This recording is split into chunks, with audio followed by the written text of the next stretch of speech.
Salam dostlar, hər vaxtınız xeyir olsun. Bugünkü mövzumuz Mirzə İbrahimovun Azad hekayəsidir. Diqqət edilməmənizi xahiş edirəm, çünki çox maraqlı, eyni zamanda vətənpərvərlik mövzusunda çox önəmli əsərlərdən biri hesab olunur. Gələk əsərimizə. Əsərimizdə iki dostdan danışılır, Azad və Fərda adında və əsərin ideyasının əsas daşıyıcısı Azaddır. Hadisələr isə əsərdə Fərdanın dilindən nəql olunur. Yəni, bu əsərdə bizə hadisələri Fərda danışır. Bəzi əsərlər var ki, məsələn, müəllifin dilindən nəql olunur. Bəzi əsərlərdə var ki, orada bir obraz olur. Məsələn, Abdullah Şaiqin Köç əsərindəki kimi. Və həmin obrazın dilindən biz hadisələri eşidirik. İndi gələk görək, bu hekayəmizdə hadisələr necə başlayır. Deməli, dediyimiz kimi Fərdanın dilindən danışılır əsər. Və Azadla Fərda uşaqlıq dostuydu və bunlar Cənubi Azərbaycanda böyümüşdülər və maddi vəziyyətlərdə həmin dövrdə əhalinin yaxşı deyildi.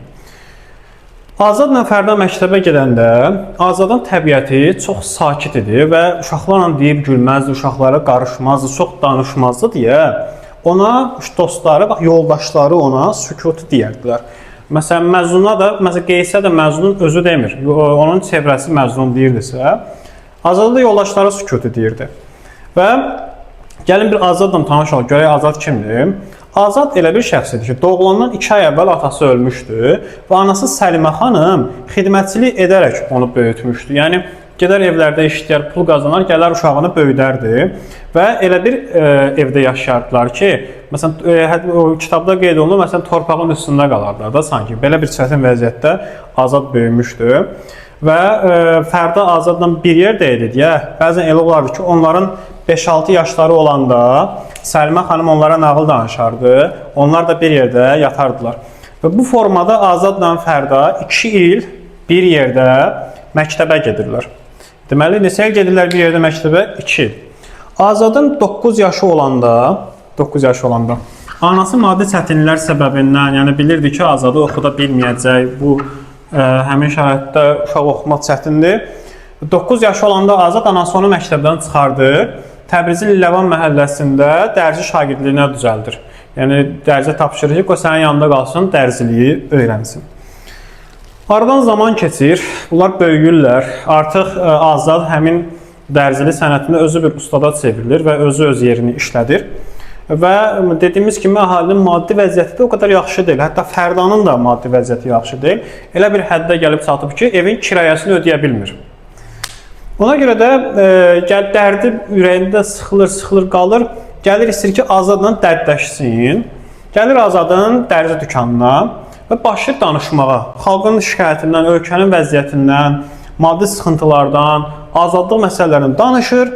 Amma Azad susur. Çünki Azadın təbiətində var onsuz da susmaq, amma burada susma səbəbi biraz başqadır. Azad susduqca Fərda fikirləşir ki, bax, bura diqqət etin. Fərda fikirləşir ki, Azad heç vaxt ola bilsin ki, bu barədə düşünmür, bu dərdlər barəsində. Və Azadın bu məsələləri anlamayacağını ağlına gətirir. Yəni, ki, mən onsuz da danışım da bu belə şeylərdən. Azad onsuz işləyir, mənə qədər pulunu qazanır. Nə anlayacaq mənim danışdığımı filan, belə düşünür. Azad yenə də dinmir. Bunlar təbii ki, Azada demir, sadəcə beynində düşünür. Axırda görür ki, Azad danışmayacaq, incib çıxıb gedir.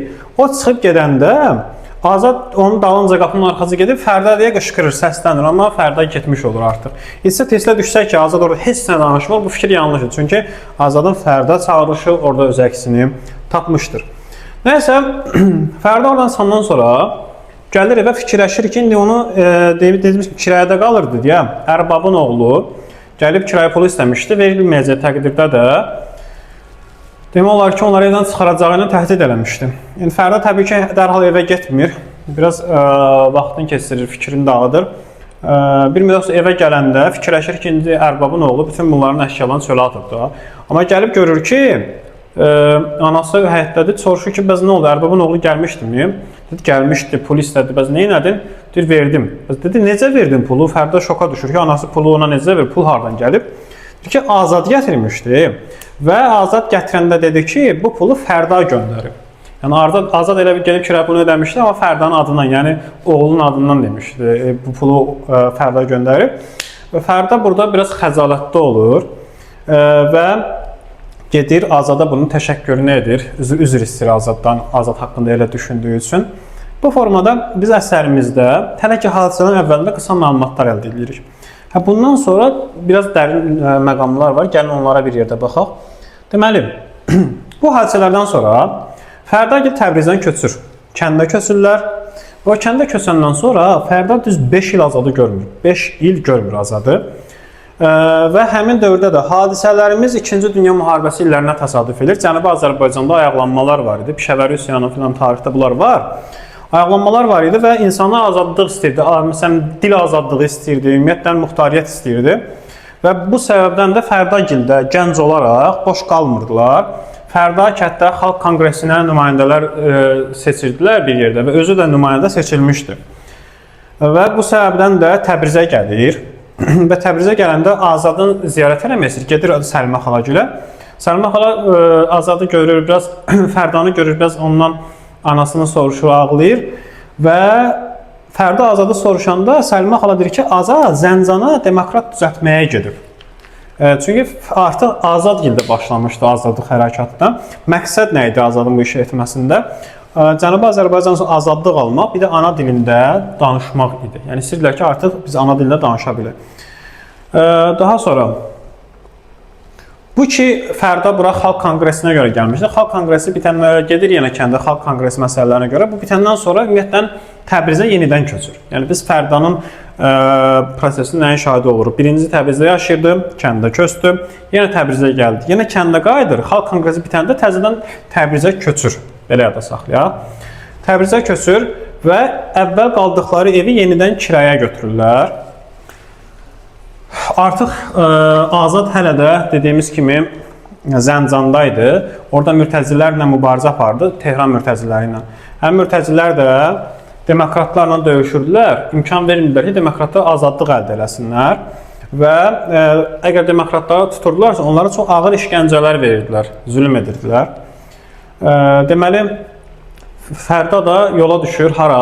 Zəncana, Azadın yanına.